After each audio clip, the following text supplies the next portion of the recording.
नमस्कार, मैं आरबी सिंह यादव और आप देख रहे हैं मेरा YouTube channel RB Singh Yadav editor. आज दयालबाग में इंटरनेशनल स्तर की सेमिनार के 2 वीडियो हम बल्कि 3 वीडियो हम बना के डाल चुके हैं। यह चौथा पार्ट हम तैयार कर रहे हैं। जो शाम के समय जो सेशन हुआ था उसमें कॉन्शियसनेस पर ज़्यादातर वक्ताओं ने बल दिया। खैर, अब मैं ज़्यादा ना बोल करके मैं सीधे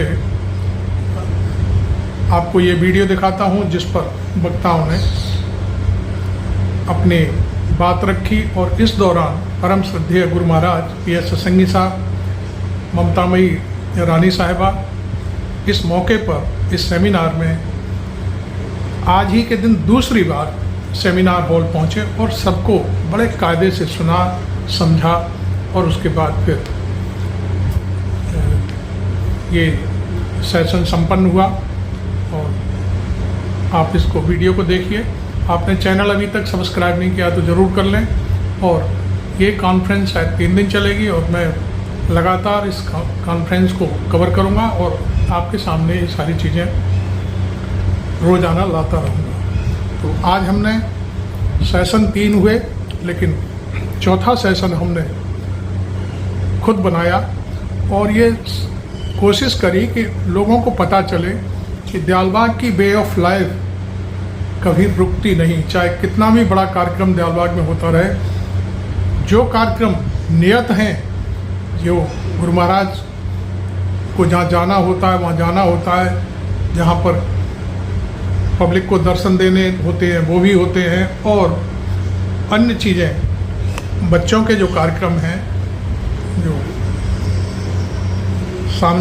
सांस्कृतिक कार्यक्रम होते हैं वो सब होते रहते हैं। तो आप इस वीडियो को जो कॉन्फ्रेंस का जो तीसरा सेशन है उसको देखिए पहले, और उसके बाद फिर हम आगे आपसे फिर रूबरू होते हैं।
Ra, Bha, Swa, Ami. Good evening, Guten Abend. I welcome you all to this afternoon session of this STEM conference, and I invite Dr. Andrew Davis from University of Birmingham to kindly chair the session. Dr. Andrew Davis, please.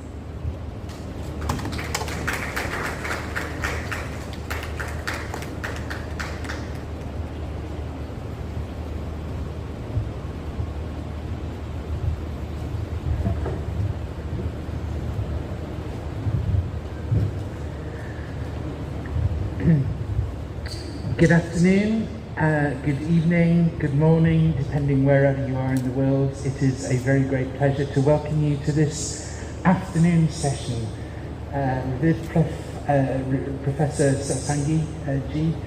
It's great to have you here. We're honoured to have you. We're honoured to have you all join us. Thanks for coming tonight. And we are going to start our first session with a presentation in just a few moments from Professor Dayal Pyari Srivastava of Dalbagh Educational Institute. Dr. Dayal Pyari Srivastava is Assistant Professor in the Department of Physics and Computer Science here. She obtained her bachelor's degree in physics and her master's degree in electronics from Dalbagh in 1985 and 1988, respectively. Subsequently, she obtained her PhD on the topic of graph theoretic quantum field system modelling for quantum information as a joint research scholar between DEI and IIT Delhi. She's been actively involved in physics education for over 20 years and has vast experience of science education. She's published several papers in refereed international journals and co-authored a book on quantum information systems and has been awarded the R.K. Varshney Award of the System Society of India for her exceptional contributions to system science, application and technology. It is a great pleasure to welcome Professor Dayal Pyari Srivastava. Thank you so much. Thank you very much. Most of your gracious Huzur, respected Rani Sahiba, honorable officials of Radha Swami Satsang Sabha and DEI, esteemed colleagues, organizers, participants, guests, ladies and gentlemen. Today I am trying to address one of the most captivating questions at the intersection of science and philosophy. Can consciousness be explained through quantum mechanics? My attempt would be to elucidate some of the latest research and theories in quantum biology and neuroscience to assess whether quantum mechanics could provide a deeper understanding of the complexities of brain function and the nature of consciousness. In the absence of any universally accepted definition, let's go by the basic understanding that consciousness is the state of being aware of and being able to think about one's own existence, thoughts, and surroundings. While the human brain is undoubtedly a complex and sophisticated organ, it is ultimately a physical system subject to the fundamental laws of nature. After all, the brain is composed of atoms and molecules, and the chemical reactions and electrical signals that underlie neural communication are rooted in quantum mechanical processes. The realization has led researchers to explore the possibility that quantum phenomena such as superposition, entanglement, and quantum tunneling might contribute to the brain's remarkable capability, including its ability to process information, form memories, and give rise to conscious experience. While the extent and nature of this contribution remain active areas of research and debate, the fact remains that the brain, like all biological systems, must adhere to the laws of physics, including quantum mechanics. Talking about biological systems, it is an established fact that a light-harvesting photosynthetic system uses antenna molecules called chlorophyll inside chloroplasts to capture photons, the quantum of light, that is sunlight energy. For maximum efficiency, all absorbed photons have to make it to the reaction center quickly before the energy is lost. But there are so many random paths, and the photon does not know the most efficient route. The evidence from multiple independent studies is that rather than taking one path, quantum coherence is used to travel all paths simultaneously. An example of quantum tunneling comes from the migration of European robin from Scandinavia to the Mediterranean every autumn by magnetoreception. Magnetoreception is a sense which allows an organism to detect the Earth's magnetic field. Experiments on migratory birds provide evidence that they make use of cryptochrome protein in the eye, relying on the quantum radical pair mechanism to perceive magnetic fields. Quantum tunneling also takes place inside living cells. Amphibians such as frogs use quantum tunneling to undergo the biological process of metamorphosis, where the tadpole breaks down and reassembles as a frog. In the case of humans, research suggests that xenon, particularly an isotope of xenon with a half-nuclear spin, when inhaled as an anesthetic, may play a role in quantum processing in the human brain through its influence on radical pair mechanisms. Processing in the human brain, specifically the nuclear spin of xenon is believed to modulate the dynamics of these radical pairs, potentially impacting electron transfer mechanisms crucial for neural function. This interaction aligns with theories proposing that quantum effects such as those mediated by nuclear spins could underlie cognitive processes and consciousness itself. In a recent research, Dr. Christian Kerskens, lead physicist at the Trinity College Institute of Neuroscience, and his team used proton spins of rainwater as the known system. Rainwater builds up naturally as fluid in our brains, and the proton spins can be measured using MRI by using a specific MRI design to seek entangled spins. They found MRI signals that resemble heartbeat-evoked potentials, a form of EEG signals. Electrophysiological potentials like the heartbeat-evoked potentials are normally not detectable with the MRI, and the scientists believed they could observe them because the nuclear proton spins in the brain were entangled. Their experiments also demonstrated correlations between quantum effects and cognitive functions such as short-term memory, performance, and conscious awareness, suggesting that these quantum processes are integral to our cognitive capabilities. Apart from such indicative but promising research findings that point towards a significant role of quantum science in the functioning of brain and consciousness, there are two major theories that cannot be overlooked when we consider the possibility of quantum phenomenon in neural processing and consciousness. Roger Penrose and Stuart Hameroff have proposed a theory of consciousness known as orchestrated objective reduction theory, which posits that consciousness arises from quantum processes occurring within the microtubules, small structures found in neurons and other cells. This perspective implies that moments of consciousness correspond to the collapse of quantum superpositions within these microtubules, weaving together various experiences into a unified conscious state. In contrast, Christoph Koch and his collaborators draw upon Penrose's idea but propose a different mechanism for consciousness. They suggest that conscious experience arises whenever a quantum superposition forms, rather than at the moment of its collapse. This view avoids the implications of faster than light travel associated with Penrose's original theory by asserting that consciousness can emerge from the existence of superpositions without requiring their collapse. This divergence highlights a fundamental debate within the scientific community regarding the relationship between quantum mechanics and consciousness. In my understanding, the theory proposed by Roger Penrose regarding consciousness can be viewed as applicable to the physical plane of existence because it emphasizes the role of quantum mechanics and objective reduction in the brain's functioning. Penrose's work provides a framework for understanding consciousness as an emergent property of the brain's physical processes.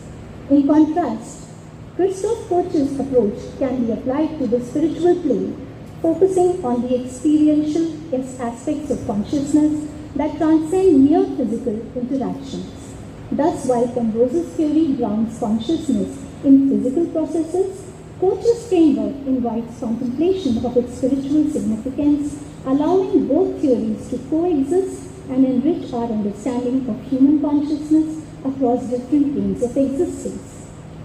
However, the D'Albach science of consciousness is much ahead and provides a comprehensive understanding of this subject matter.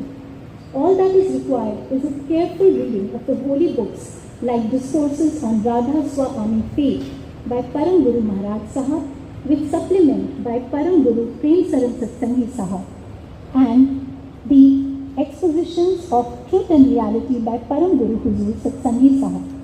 For now, I would like to quote revered Huzur Satsang Sahab's following words. Radha Swami Dhyal is the supreme reservoir of all consciousness. Scientists have not yet comprehended this ultimate reality. They speak of all these things in quantum physics, which is so weird and heady that they feel giddy. Abel laureate Niels Bohr quipped, "If anybody says that he can think about quantum physics without getting giddy, that only shows he has not understood the first thing about it." However, if one believes in the existence of the spirit force and their supreme reservoir, Radha Swami Dhyal, one can understand that there is an even more basic and subtler particle of spirit force within each elementary particle like photons, etc. The elementary particles of gravity are gravitons, of weak nuclear force are gluons, and of strong nuclear force are called gluons, and so on. So in that stream, I should like to submit that the most basic elementary particles of the ubiquitous quantum spiritual force field of the Supreme Being, Radha Swami Dhyal, are the individual spirit forces. If one views things from this perspective, then all the facts fall in place, and the creation of physical universe that science has investigated is after all an image of the macrocosm created by the Supreme Being, Radha Swami Dhyal. Quantum omnipresence, quantum superposition, quantum coherence, and quantum entanglement are concepts of quantum physics, which equally apply to metaphysics or spiritual force fields. It would therefore be correct to assert that our individual spirit force fields are quantum entangled with the source, that is Supreme Being, Radha Swami. So if one performs the meditational practices of Surat Shabd Yoga, one may be able to tune in with the supreme source of consciousness and attain oneness with the supreme energy, intelligence, bliss, and refulgence of the Supreme Being, Radha Swami Dhyal. However, one can achieve that exalted state only when Radha Swami Dhyal so wills. This enunciation is consistent with the laws of quantum physics. Unquote. In the end, I would say that earlier the scientific community understands this explanation of consciousness and internalizes it, the better would it be for human civilization to progress in the realization of ultimate reality. I am highly indebted to revered Chairman ACE, Professor Prem Saran Satsang Sahab, for his unbounded grace and mercy. Thank you very much.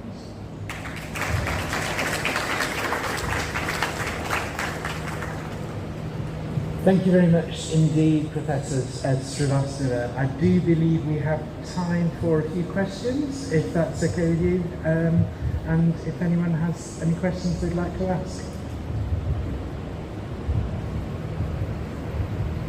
Yeah, please.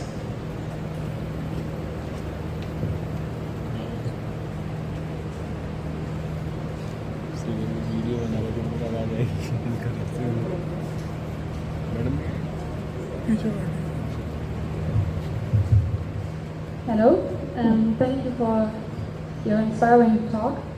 I'm interested in the entanglement that they found in the brain during fMRI scans. So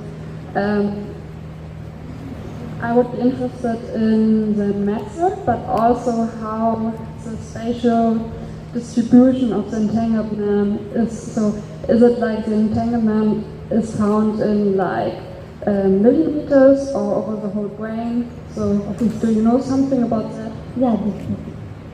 So, a couple of years back, I had referred to a paper by Nancy Cook.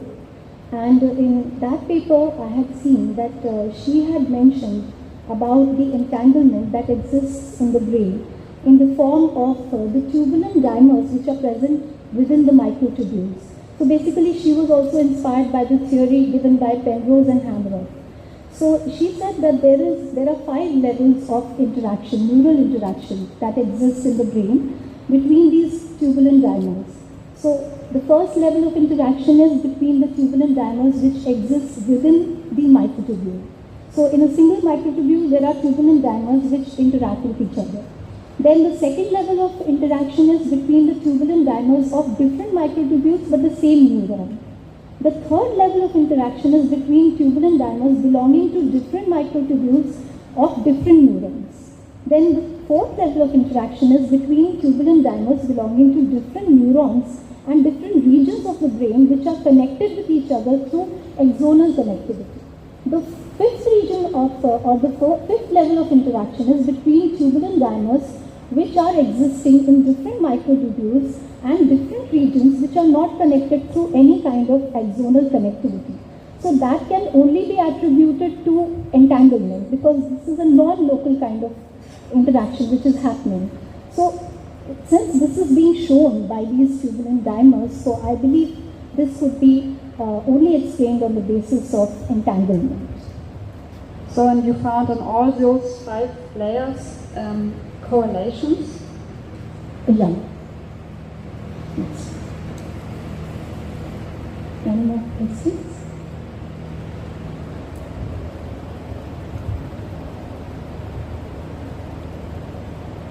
Any more questions? No, in that case, thank you so much, Professor Srivastava, for that thoughtful and well-informed presentation. Really appreciate it. Thank you very much.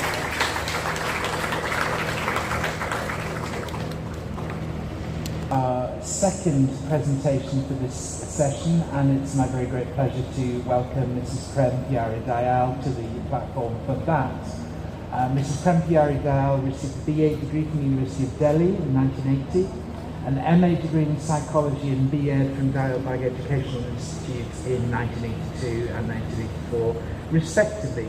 Since 2009, she's been an honorary lecturer in DI Prem Vidyala Girls Intermediate College, Vidyalaya Girls Intermediate College, Dayalbag, Agra, India, and her main research interest is in the science of consciousness. So, Mrs. Dayal, it's great to have you here to deliver your talk. Thank you very much indeed. Thank you. Most revered Professor Prem Saran Satsangi Sahab, most respected Rani Sahiba, Honorable Chairperson and distinguished participants. The gracious object of creation, according to Eastern wisdom, is to provide opportunity to conscious entities, that is spirit forces, embodied in the covers of mind and matter, that is the human form, to eradicate their karmas or actions and get purified according to the penal law of creation, and thereby get emancipated to return to the original state of pure consciousness, that is its reservoir, the all-gracious, all-merciful Lord God of creation, the Supreme Being. As graciously elucidated by most revered Professor Prem Saran Satsangi Sahab, the 8th acclaimed Vatsan Sadguru of Radha Swami Faith Dayalbag in discourses on Radha Swami Faith, which supplement, I quote, in the beginning of the creation, those spirit entities, Atmas, Mahakal Purush, time in the nether pole, had come down to the gross material, physical land region, referred to as Maya, because they had a tendency to associate with astral mind and gross physical material. Maya, that is with spirituality of lower order. This tendency has been spoken of in this discourse as Asha. Elsewhere, it is spoken of as Adi Karma. This tendency or Asha gave rise to many cravings or simple desires. Example, craving for food, for wealth, for fame, etc. These cravings or simple desires have also been spoken of in this discourse as ashas, wherever the word asha has been used in the plural. There is no exact equivalent in English or the Hindi word asha in either of the above two senses, though the second meaning of asha has been expressed to some extent by the words epitience or epitiency, used by Sir William Hamilton 19th century philosopher of Scotland. The word mansa means desires as frames of action, as distinguished from simple desires or cravings or appetences. These desires as frames of action directly lead to karma or action. The theory of karma, briefly stated, is that all karmas or actions, good or bad, produce their result, and one cannot get liberation or salvation as long as he has to enjoy or suffer the result of any action or action of his. In order, therefore, to achieve salvation, one must exhaust all his karmas so that he may not have to be reborn, to undergo the result of any karma. Hence, either one should cease to perform karmas or perform them without any desire for their result. Unquote. All human beings take birth on account of three kinds of actions or karmas, namely Kriyaman, Prarabdha and Sanchit. Kriyaman karma are acts performed by a person in present life, and the consequences of a greater part of these are born in the present life. Prarabdha karma are acts performed in the past and present life, and the consequences of which are to be reaped in the present life. Sanchit karma or unright acts are performed in past and present lives, the result of which is experienced in future lives. Mind is extremely subtle matter, and the two impressions, one, those produced by external objects when they come into contact with the senses, and the second, those produced by desires and various thoughts and ideas springing up from time to time in the mind, whether strong or feeble, are scrupulously preserved in Manakash, that is mind sky. The impressions are reproduced by association of complete attention with the impressions an entity has received, making it act entirely in accordance with nature of those impressions, even when they are extremely feeble and even when they are not intelligible. These acts react upon the Manakash, and by complete association of attention with them, can again constitute centers of future action. Embodied consciousness in the human form, which is a spirit, mind and matter complex, keeps accumulating and getting entangled in innumerable karmas, which keep it confined to the cycle of birth and death. Karmas can only be eradicated and salvation achieved by a grace, mercy and guidance of the acclaimed Vakt present Sansadguru, that is the living adept who is in communion with the Supreme Being and Shabda, the primordial spiritual sound current. Selfless actions conforming to the instructions of Sadguru that are according to the will of Supreme Being ensure eradication of karmas and progress to higher spiritual planes during meditation. Adi karma, the primeval downward tendency to associate with mind and matter, is the root cause which is destroyed through the meditational practice in Radha Swami faith, which involves Sumiran, Dhyan, that is internal repetition of the holy name, along with the contemplation of holy form of Sant Sadguru, and Bhajan, which is listening to the internal sound, that is Shabda. The Sant Sadguru then projects his spirituality and love of the Supreme Being, pulling up with a stronger contrary force that overcomes the resistance of Adi Karma, thereby enabling the embodied consciousness to attain salvation. As graciously explained by Professor Prem Saran Satsangi Saha I quote, although great importance is attached in this whole world to the theory of karma, it should be understood that karma is subservient to mansa and mansa is subservient to asha. It is easy to avoid karma and it is not impossible to check mansa, desires. But as long as the seed of asha is there within us, troubles do not come to an end. In fact, the root cause of all mischief is asha. It was asha that brought about our descent in this creation in the beginning, and it is asha that leads to our birth again and again. It is asha that produces desires, the fulfillment of which causes so much of trouble in the entire world and leads man to perform actions.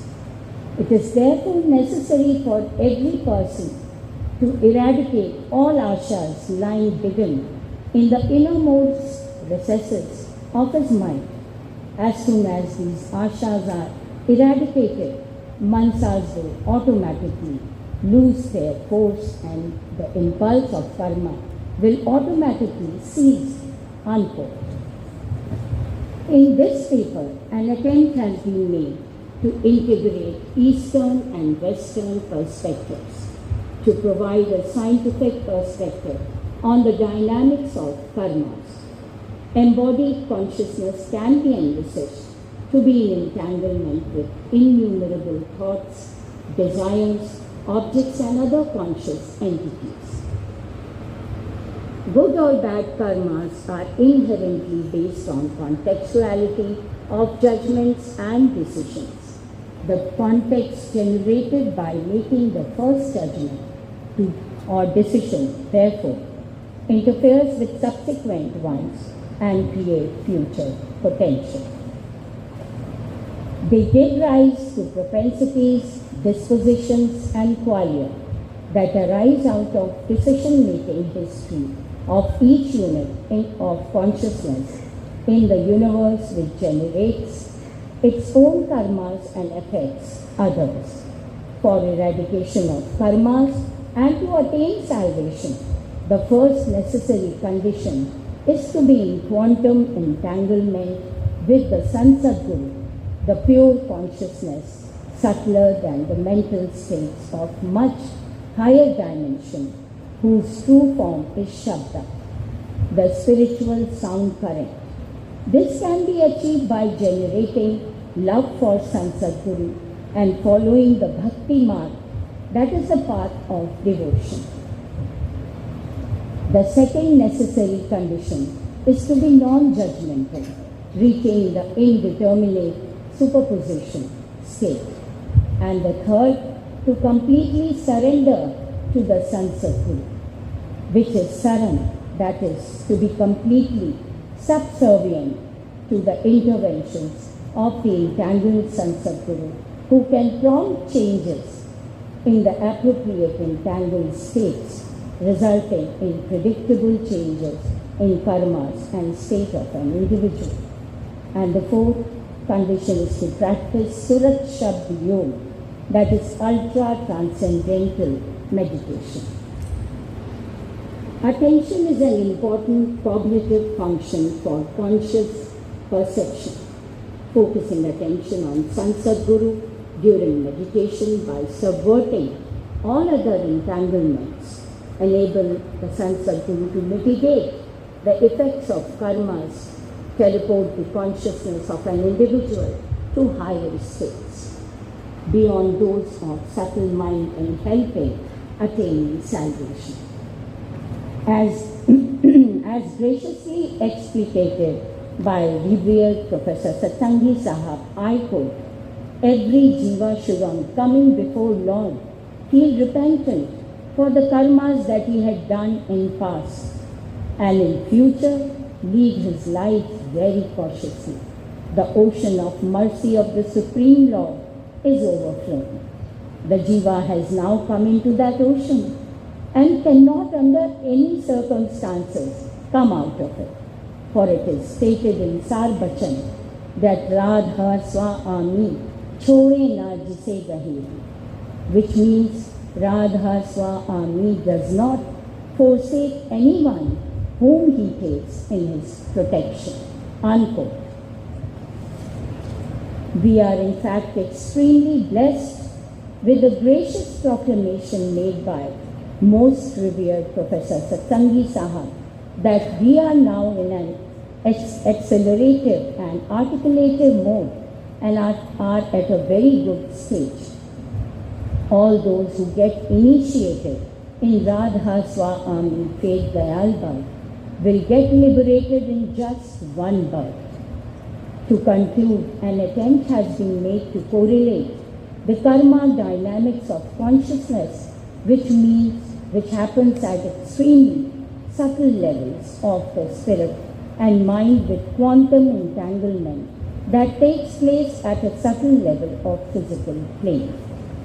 A plausible scientific explanation has been proposed for justifying the teachings of Radha Swami religion of saints, the highest objective of which is first to search for the acclaimed Vakht present Sant Sadguru, second, to engender love for him, third, to completely surrender to his will, and fourth, to practice Surat Shabd Yoga meditation for eradicating karmas and attaining salvation.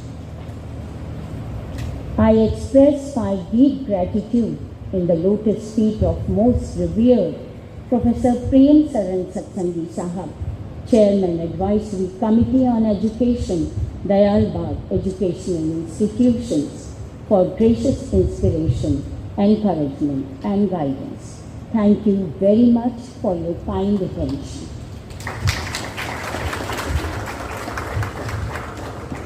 Thank you very much indeed, Mrs. Dayal, for that wonderful presentation on the karma dynamics of consciousness. We do have time for a few questions. If anybody has got any questions, please wave your hand at me. I'll take my glasses off so I can see you.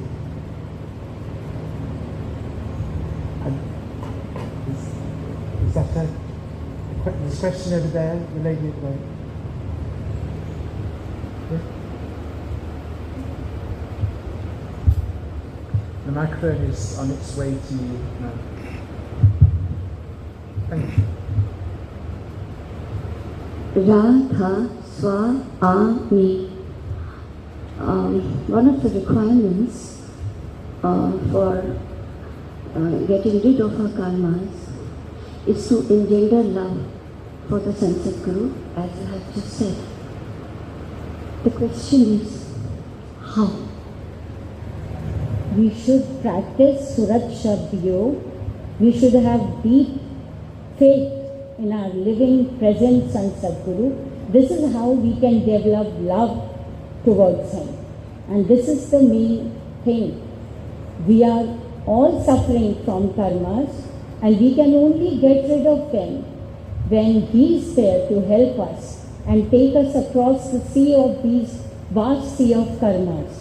Otherwise, we cannot get rid of our karmas. It is difficult.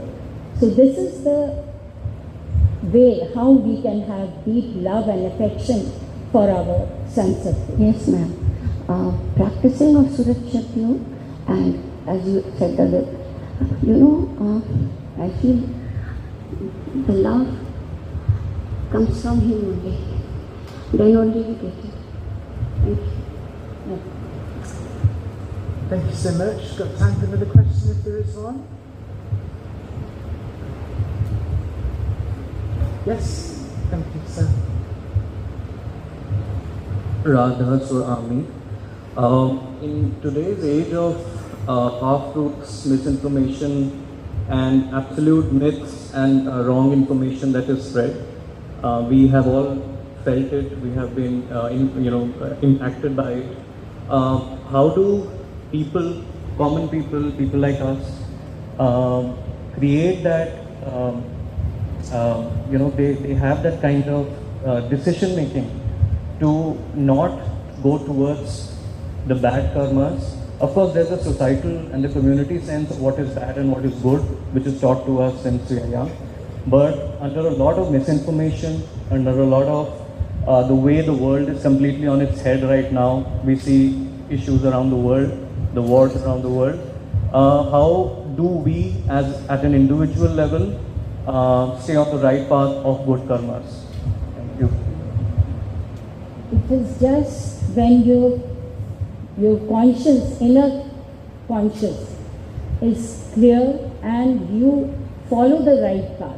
When you don't have deep devotion in this faith, you cannot decide anything properly.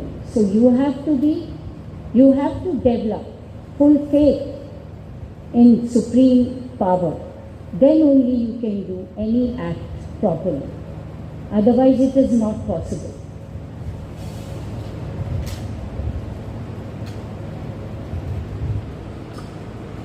Any further questions? In that case, we will thank you, Mrs. Dow, for that wonderful presentation. Some great insights there, which we very much appreciate. Thank you so much.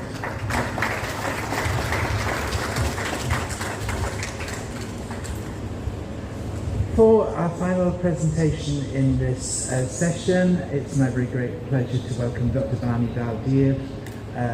So Dr. Dir is Assistant Professor in the Department of English at English Studies at Dalbag, disciplinary nature, with notable contributions including her MPhil dissertation and her PhD thesis, which was on emergentism and high-end complexity in complex literary systems. In recognition of her impactful work in systems theory and literature, the Systems Society of India awarded her the National Young Systems Scientist Award in 2009 and the prestigious Raj Kumar Varshney Award in 2017.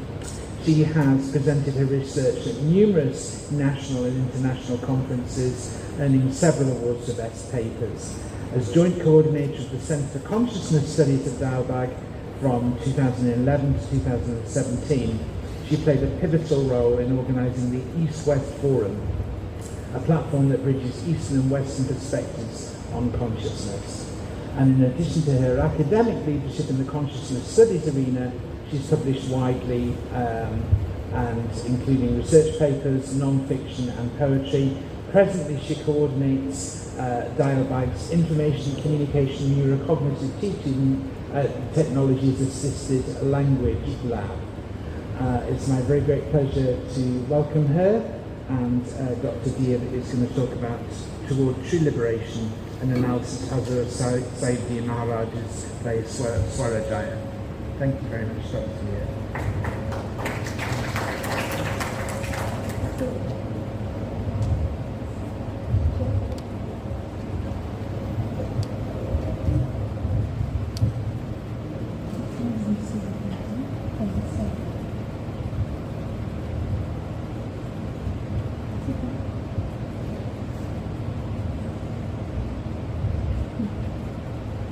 Good evening, everyone.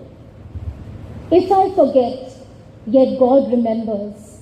If these hands of mine cease from their clinging, yet the hands divine hold me so firmly that I cannot fall. And if sometimes I am too tired to fall for Him to help me, then He reads the prayer unspoken in my heart and lifts my prayer. I begin my presentation with the words of revered Professor Prem Saran Satsangi Sahab. In the celebrated aphorism, Satyam Shivam Sundaram, Satyam stands for truth, Shivam for knowledge, and Sundaram for beauty. This is the tried in Eastern philosophy which captures consciousness at three broad levels of hierarchy, both with regard to grand macrocosm as well as human microcosm. This presentation is based on the premise that theatre is an artistic and creative space where consciousness manifests through action with a cathartic effect. While experiencing states of consciousness, the actors and spectators or readers reinvent themselves through self-realization. Any discussion on theatre remains incomplete without quoting the Bard of Avon, whose conceptualization of theatre goes far beyond histrionics and props. To quote him, All the world's a stage, and all the men and women merely players. They have their exits and entrances, and one man in his time plays many parts, his acts being 7 ages. The paper looks at theatre as a sacred space where the audience is a congregation, performers are devotees, the script containing dialogues is a prayer, and God is the maker. For Rabindranath Tagore, what is art? It is the response of man's created soul to the call of the real. Since time immemorial, the writings of saints have exerted deep influence on human beings and the development of cultures and civilizations worldwide. This presentation foregrounds my belief that holy literature has always been and will be the guiding light of our scene. Indian spiritual thought evolved with unparalleled force and dynamism in the post-Bhakti and post-Vedic periods, with Param Purush Puran Dhani Param Guru Huzur Swami Ji Maharaj founding the Radha Swa Ami spiritual movement in 1861. The devotional literature of Radha Swa Ami faith abounds in scintillating variety.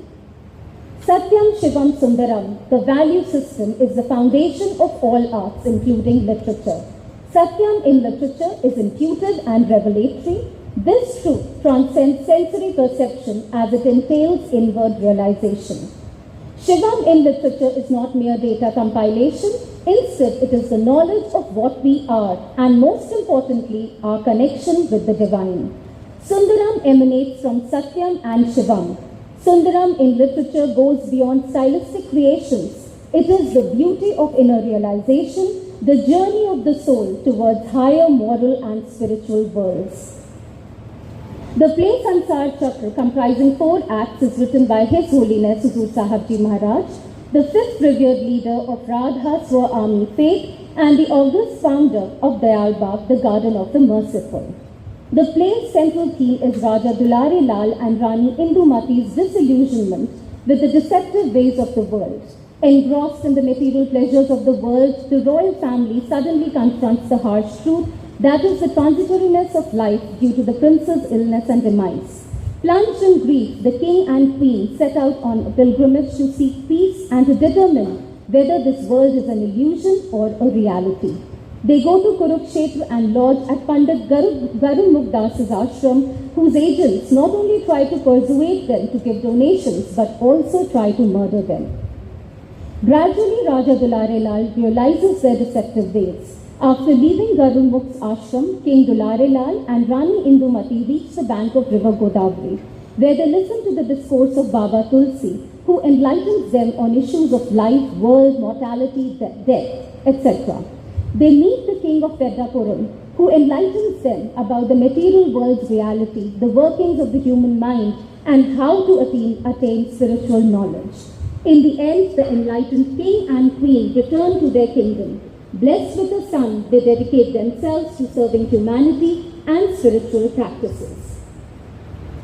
Dramatic tension in Sansar Chakra builds with the conflict, whether the world is an illusion or reality. As the plot unfolds, we encounter fundamental questions such as, what is this world? If this world is false, then what is true? If we are not to indulge in the pleasures of the world, then why are we born? What is the purpose of life? To quote from Sansar Chakra, Panditji, O king, did you listen to what the old woman said? Dulare Lal, I listened and listened to it very well. But if the world is false, then its grief must be false. Panditji, the pains of the world are false, and so are pleasures. All the dealings of the world are false. Dulare Lal, then what is true? Now, the bird's eye view of the play Swaraj. The main plot of the play deals with King Ugrasen's pursuance of spiritual ideal. The subplot of the play deals with Rajkumari's pursuance of the political ideal, that is, political Swaraj. The principal characters are King Ugrasen, his daughter Rajkumari, and the Greek painter Adolphus. Minor characters are Dharamveer, Danadhyaksh, Diwan, Joshiji, Ganesh Das, Khadga Singh. Maharaja Ugrasen of Nagarkot renounces his kingdom and embarks on his journey to pursue spiritual ideal. His daughter Rajkumari, who received education in the hands of Greek artist Adolphus, pursues political ideal. She initiates reforms to improve the condition of women of Nagarkot and children and wants freedom for Nagarkot from Greeks. On King Ugrasen's return to Nagarkot, after attaining self-realization, Rajkumari hears from her father the truth about the sublimity of the higher ideal, that is spiritual ideal. Rajkumari finally decides to adopt her father's path along with the King of Greece. The King of Greece, having learnt the truth about spiritual ideal from King Ugrasen, makes up his mind to give Swarajya to all the provinces of his empire. So Rajkumari's aspirations to achieve freedom for her country is realized through her father, who had achieved the highest ideal, that is the spiritual ideal. Revered Professor Prem Saran Satsangi Sahab's triple hierarchical model of consciousness provides a new interpretative mode for the play Sansar Chakra and Swaraj. He explains, the tried in Eastern philosophy captures consciousness at three broad levels of hierarchy, both with regard to grand macrocosm as well as human microcosm. These hierarchical levels range from the ephemeral, physical or material reality at the lowest level or tertiary level through the semi-abstract cognitive science of outer or inner experience. At the middle secondary level of the mind to the eternal, abstract spiritual science of ultimate inner experience at the primary level. The pleasure-seeking royal family in Act 1 of Sansar Chakra is a metaphor for gross material consciousness where truth, knowledge and beauty pertain to mere sensory perceptions. At this level, according to revered Professor Prem Saran Satsangi Sahab, reality is perceived truth. He further states it is the physical reality of perception of the outer world as an experience. In Acts 2 and 3, the protagonists transcend the gross physicality and enter the semi-abstract cognitive world as they engage in rational debates on human predicament in the world. According to revered Professor Prem Saran Satsangi Sahab, it is cognitive reality of perception by the mind. Mind, the instrument of thinking, plays a prominent role at this level. The Act 4 shows the protagonist spreading the spiritual path to reach the third highest level of consciousness. It is the most abstract spiritual plane where, according to revered Professor Prem Saran Satsangi Sahab, pure truth is God. Knowledge is spiritual knowledge which is not gained by our physical senses, but it is gained through our hidden or inner senses. Now here we can see the characters and their corresponding levels of consciousness in the play Swaraj. Dharamveer, I have placed Dharamveer, Danadhyaksh, Joshi ji, Ganesh Das at the lowest material level of consciousness. Adolphus, Rajkumari, Emperor of Greece, Devdasi at the cognitive level of consciousness. King Ugrasen and Amardas at the highest, that is spiritual level of consciousness. Etymologically, the word Swaraj is from Sanskrit Swar, meaning one's own, and Hindi Raj, meaning rule. In simple terms, it means self-governance or self-rule. In general parlance, this term is taken in a political sense, indicating freedom from foreign rule. In this play, the word Swaraj acquires two connotations, political and spiritual. At the surface level, it refers to political Swaraj, that is liberation of Nagarkot from Greek rule, thus freedom for the residents of Nagarkot. On a deeper plane, Swaraj refers to spiritual Swaraj, that is attaining spirit consciousness or God consciousness. King Ugrasen's daughter Rajkumari aspires for political Swaraj, that is freedom for the residents of Nagarkot from Greek rule. King Ugrasen desires spiritual Swaraj, that is freedom of spirit from the shackles of body and mind, which goes beyond the political Swaraj. Rajkumari finally achieves political freedom for Nagarkot through the influence of King Ugrasen, who had attained spiritual Swaraj. Two ideas develop in the play simultaneously, material and spiritual. Material ideal is restricted and smaller, and spiritual is expansive and larger.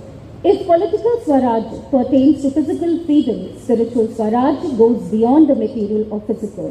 If political Swaraj is visible, spiritual Swaraj is abstract, experienced on the plane of the spirit. King Ugrasen in Swaraj explains to Rajkumari and the governor what true freedom is.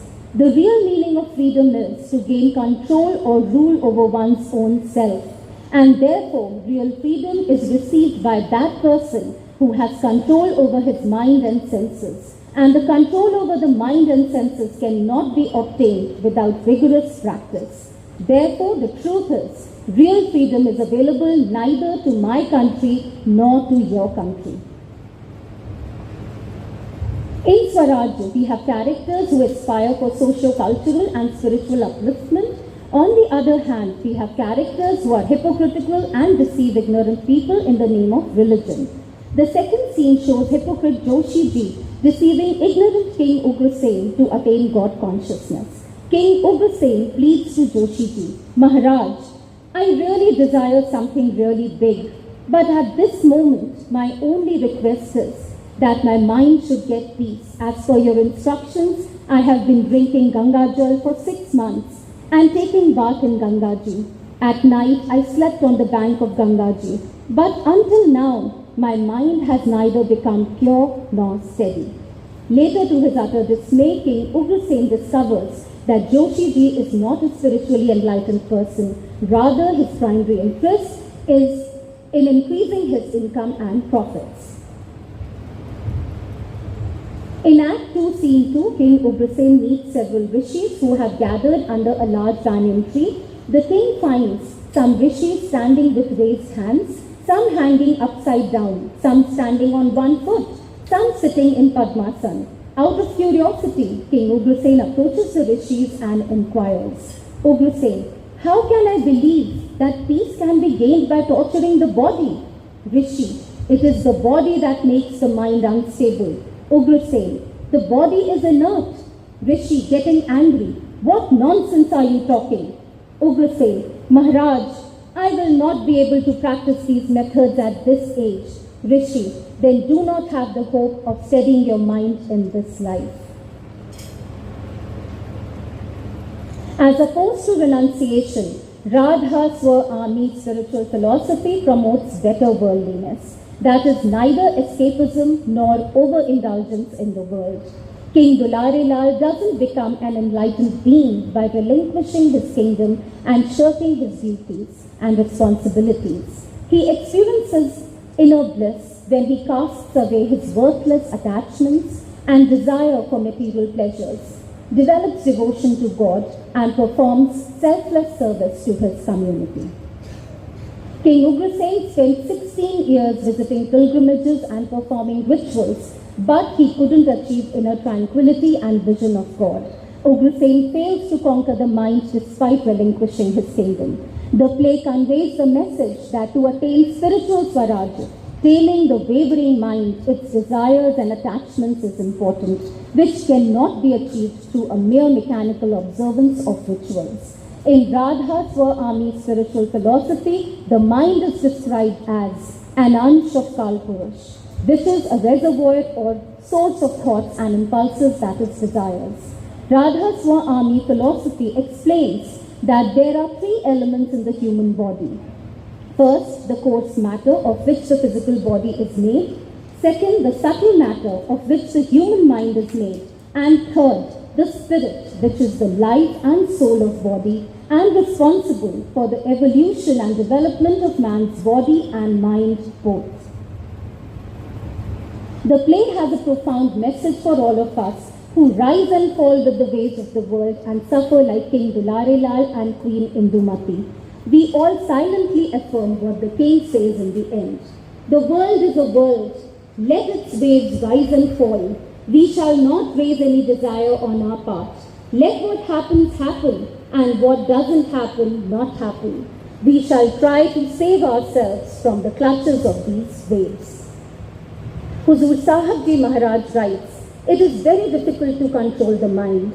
The best way to control the mind is that one should take the saran of Satguru, that is, acclaim Vakt presence on Sadguru.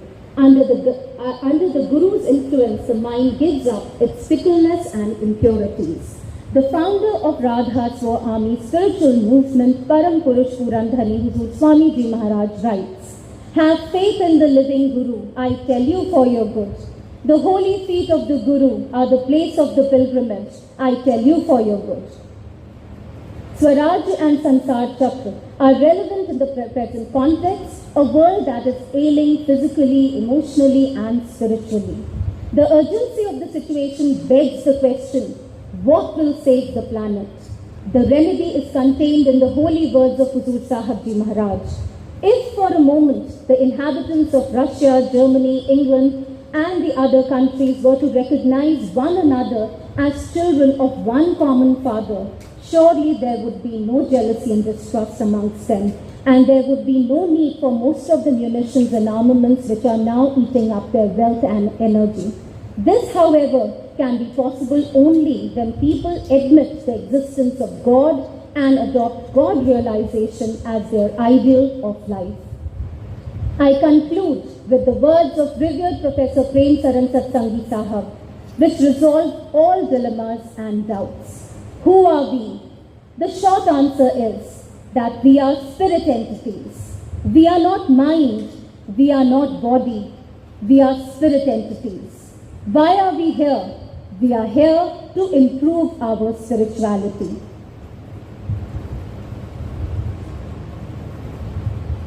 Thank you very much.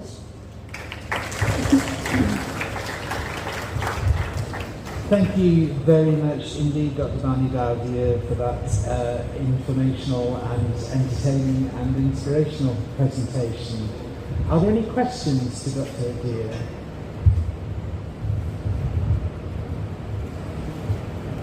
Questions, comments, observations?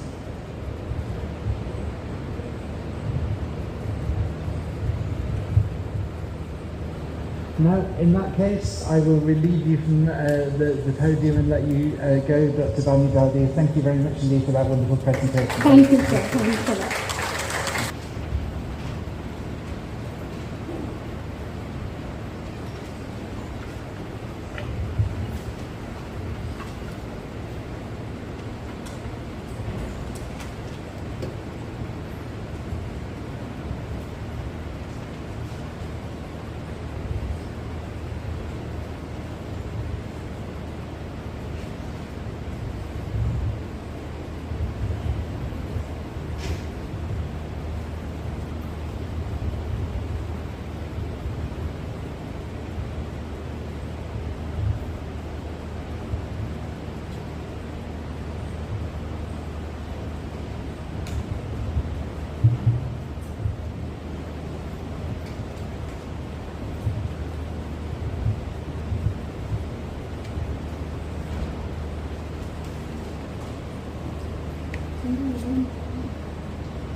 everyone. I'll just give a brief introduction. Dr. Juhi Gupta is an assistant professor at the Advanced Center for Women's Studies, AMU Aligarh. She is an honorary fellow at Edward Cadbury Center for Public Understanding of Religion, University of Birmingham, UK. She completed her PhD from Jamia Millia Islamia on the influence of fatwas and feminist consciousness among Muslim women. Her areas of specialization are issues of gender, women, and other marginalized communities. She has organized a number of programs on women's issues, gender sensitization, and feminist research methodology. She has several publications in reputed journals and authored a book titled The Future of Indian Muslim Women, Fatwa versus Feminism, and also co-edited books titled Muslim Women, What Everyone Needs to Know, Women of Marginalized Community, Concerns About Exclusion, and so on. And I will give a brief introduction about Professor Andrew Davis also too. So it's my proud privilege to introduce Professor Andrew Davis, who also chaired the previous session. He is a renowned biblical scholar and expert in public religion at the Department of Theology and Religion, University of Birmingham, UK. He pursues his PhD in the area of biblical ethics, wherein very interestingly the role of the Bible as a resource for moral thinking is explored. He is a literary critic who works on the reception and impact of the Bible, particularly in the context of its influence on society, its interpretation in music and the arts. As a leading academician, Professor Davis has written extensively on studies involving the impact of sacred texts and religious beliefs on culture and society at large, the distinctive contribution that faith brings to leadership, both in organizations and in civic life. His interests are varied. He also serves as the director of the Edward Cadbury Center for Public Understanding of Religion, University of Birmingham, UK. He has led several research projects, including a major AHRC project, supported project, worth over £2.5 million on mega churches and social engagement in London, which investigated the social engagement activities of some of the UK's largest and most prominent churches. He continues to work with UK government departments, including the Ministry of Housing, Communities and Local Government, to promote the understanding of religion in policy-related contexts. He advised and supported a variety of faith communities, particularly in the UK, India and Australia, on their political and social engagement strategies. So today both Professor Davis and Dr. Juhi Gupta, who are an authority on this subject, will share their insights on the role of women in consciousness studies. So please join me in welcoming them. Over to them, please. Thank you so much for that very kind introduction. We are honoured to be here in person. I've been privileged to be a part of the conference for quite a few years now. It's a great joy to finally be here in the conference hall in Dialog to share in today's session.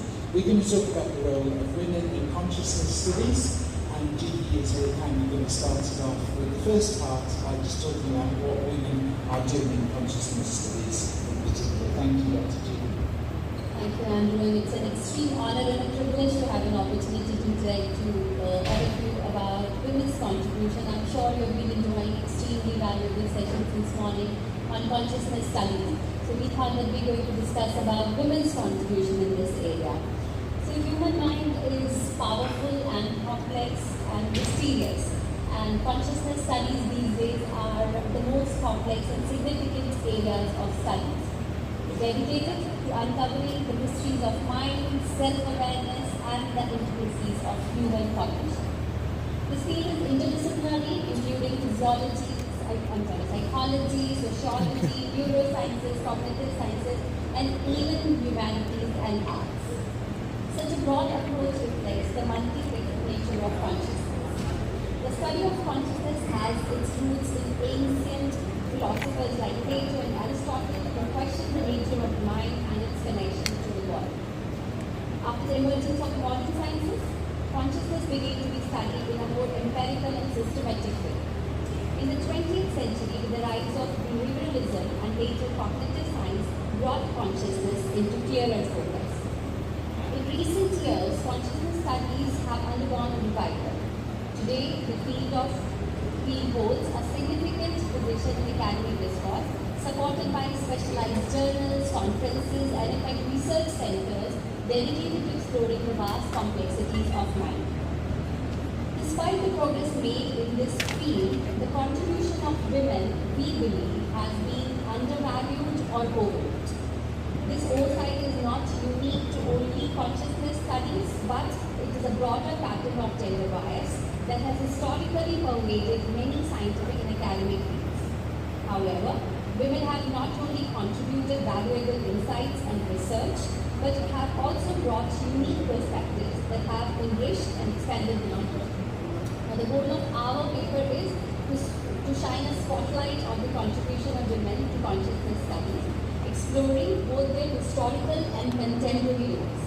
Now, by studying this work, their work of these pioneering women in this field, we want to discuss the unique perspective that they brought and also address the challenges they face, and also provide a comprehensive overview of the role of women in consciousness studies.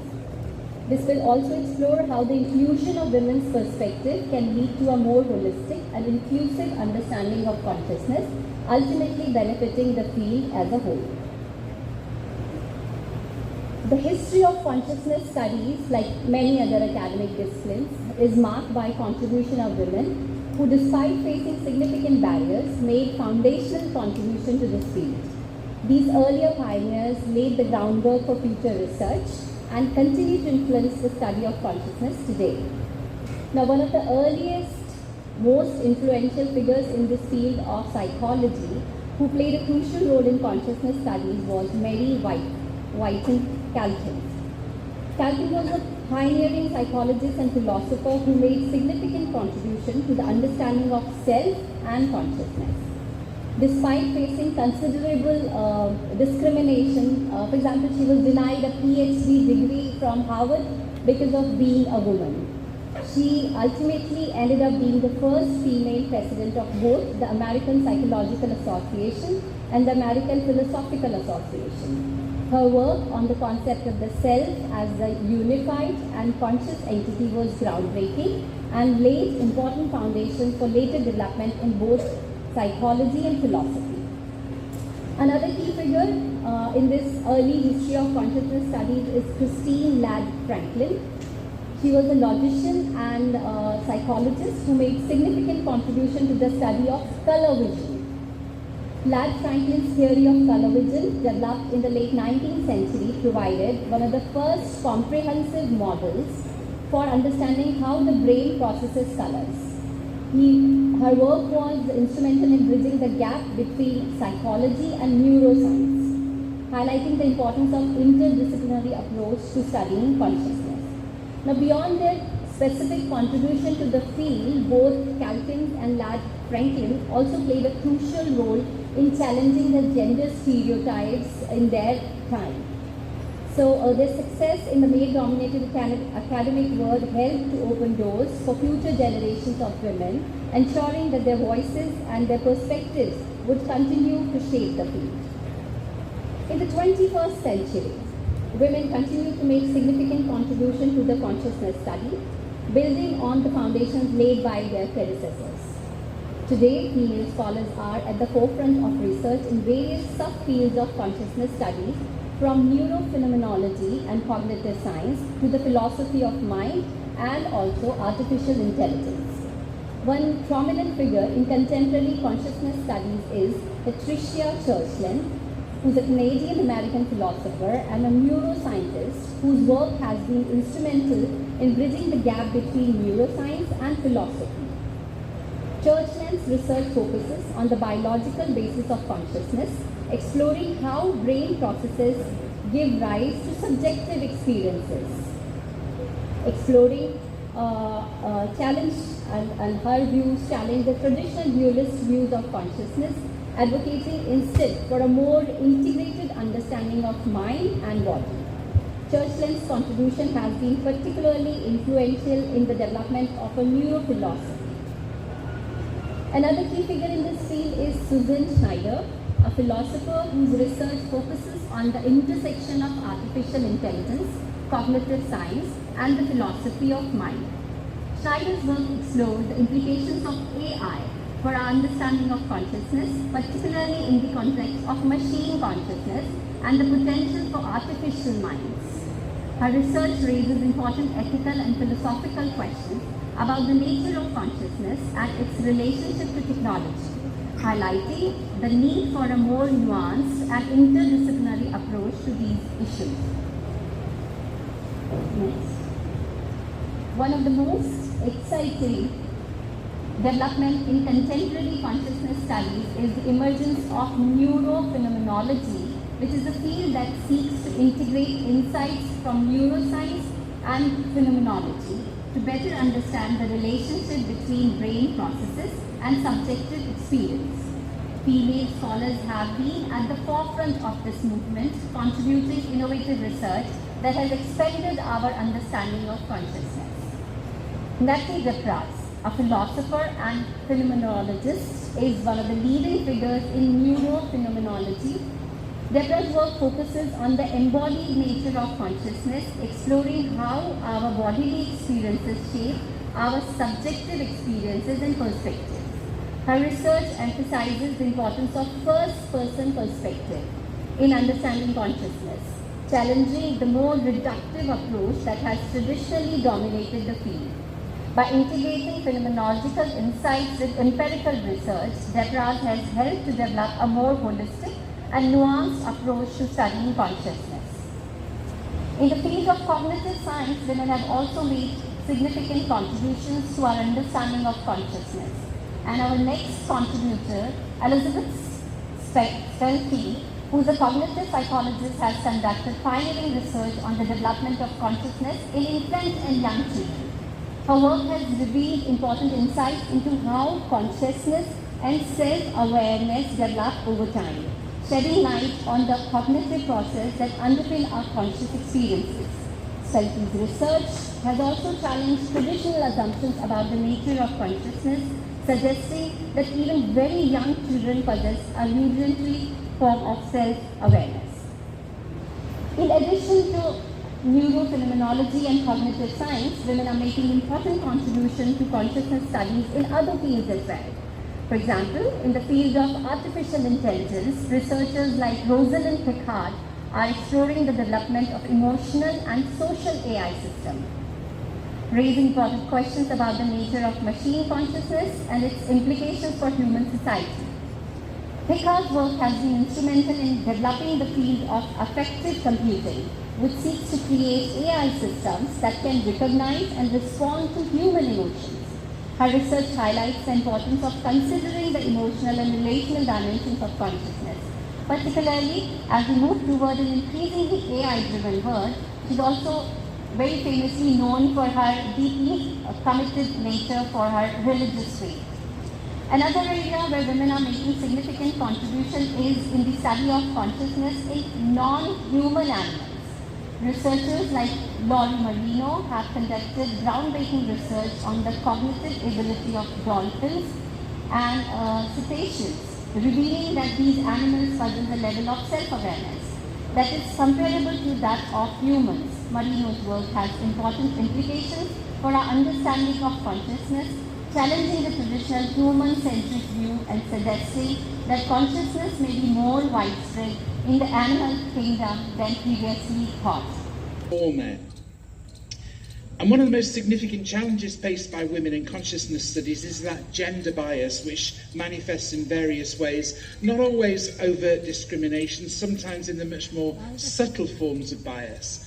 Academic research demonstrates that women are less likely than men to be invited to speak at academic conferences, to be cited in academic papers, to receive research funding, for that matter to be employed as academics.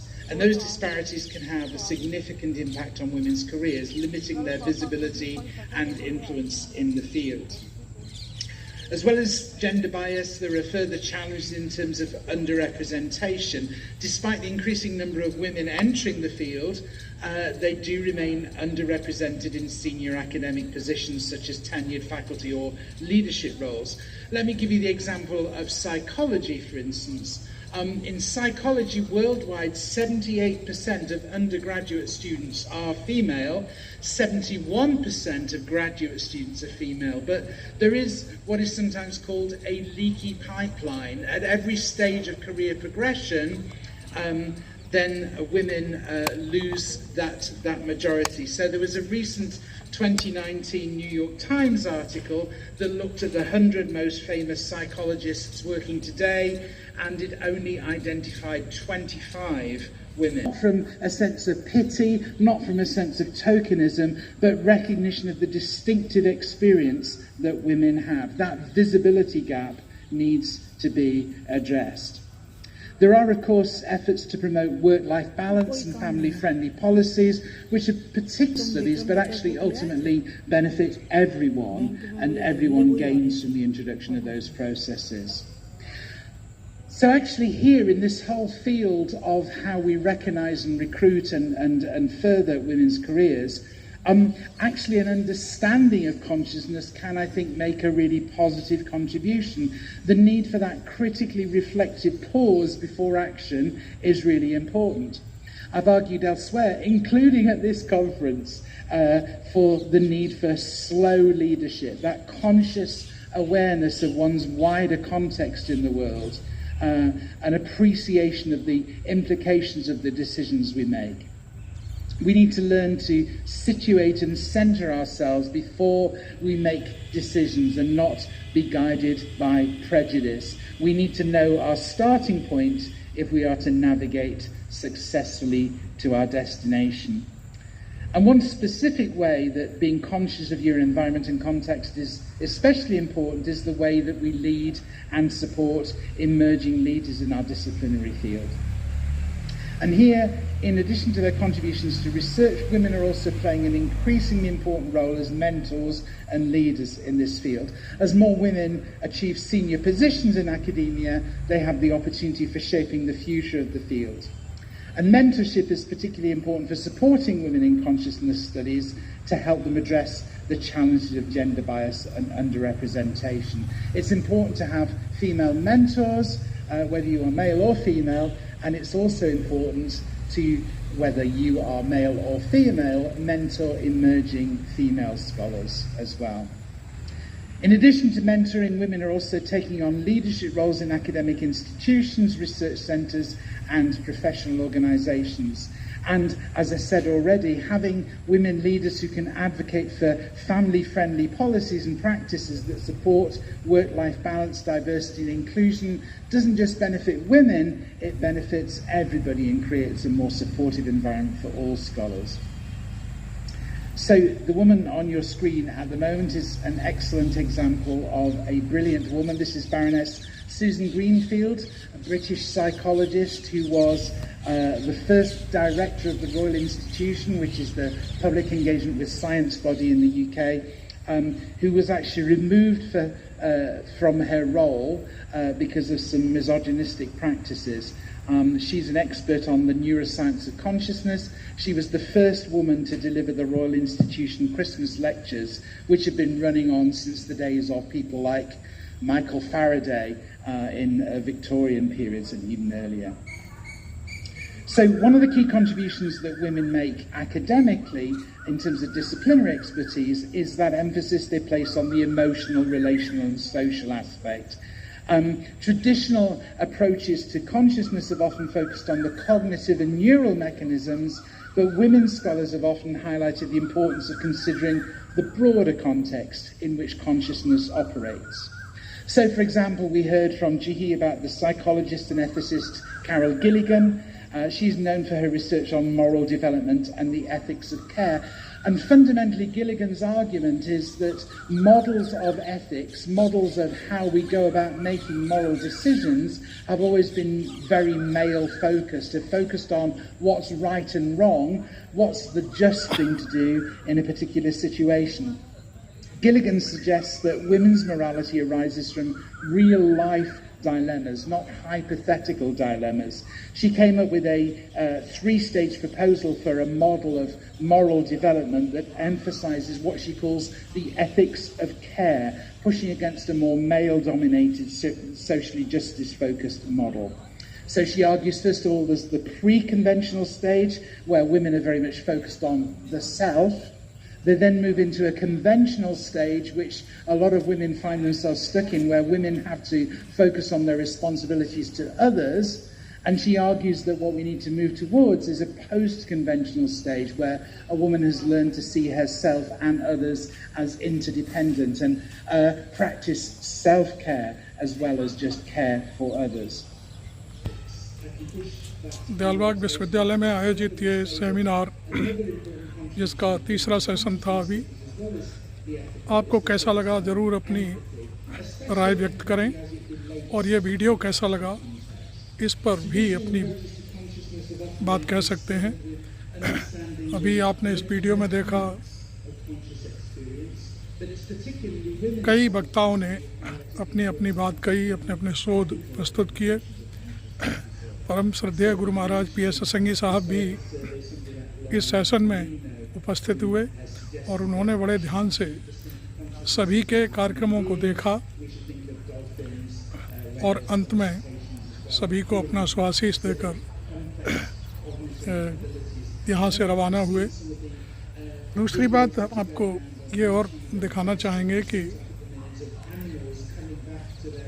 जो लोग यहाँ पर जितने भी scientist, वैज्ञानिक या लेखक, वक्ता आए हैं, उनको खेतों पर दयालबाग में किस तरह से काम होता है, किस तरह से पीटी होती है, वो भी इस वीडियो के इसके बाद मैं आपको वीडियो दिखाऊंगा, तो वो देखिए और उसके बाद फिर आगे फिर हम बात करेंगे। वीडियो काफ़ी लंबा है, आप इस वीडियो को सब्सक्राइब करें, मेरे चैनल को सब्सक्राइब करें, वीडियो को लाइक करें। Thank you. आगे अब देखिए खेतों पर जो कार्यक्रम हुआ है उसको। आपको सेमिनार का ये तीसरा सेशन कैसा लगा, बल्कि हमारे हिसाब से चौथा सेशन तीसरा है, चौथा वीडियो है। आपने लाइक नहीं किया है तो लाइक करें, और यदि आपको मेरा चैनल अभी सब्सक्राइब नहीं किया है तो उसे भी कर लें। दर्शकों से मेरी अपील है, यदि आप हमारी पत्रकारिता को पसंद करते हैं तो निश्चित तौर पर आप हमें सहयोग करिए। केवल आपको सब्सक्रिप्शन देना है और कुछ नहीं करना है। उससे होता यह है कि हमारी सब्सक्रिप्शन की संख्या बढ़ती है और लोग जुड़ते हैं, हमें अच्छा लगता है। एक एक आपका लाइक, सब्सक्रिप्शन हमारे लिए बहुत कीमती होता है, क्योंकि आप हमारे दर्शक हैं। जब आप नहीं देखेंगे तो हमारा फिर कोई मतलब नहीं रह जाता। आप पसंद करते हैं वीडियो, इसलिए हम आपसे बार बार अपील करते हैं, जो भी वीडियो बनाते हैं उसमें अपील करते हैं। Thank you very much. मैं आरबी सिंह यादव।